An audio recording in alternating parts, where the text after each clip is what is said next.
ามีแอปก็จะมีโปรแกรมลิ่นวิดีโอเนาะ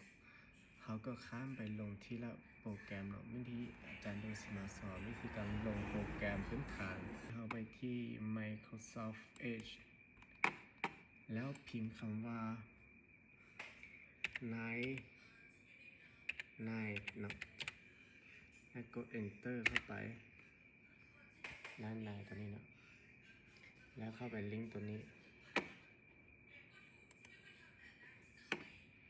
แอปที่เราต้องการมันก็จะโชว์ขึ้นมาเนาะเราสามารถไปเลือกเบิ่งว่าเรามักไปได้เนาะโปรแกรมแล้วหลังจากเราเลือกได้แล้วเราก็ไปคลิก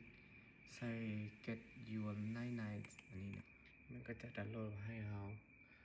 แล้วก็ open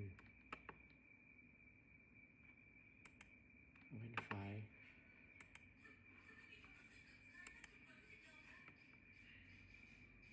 คลิกออก yes แล้วก็ติดตั้งแอปตัวนี้เข้าคอมง่ายๆเนาะ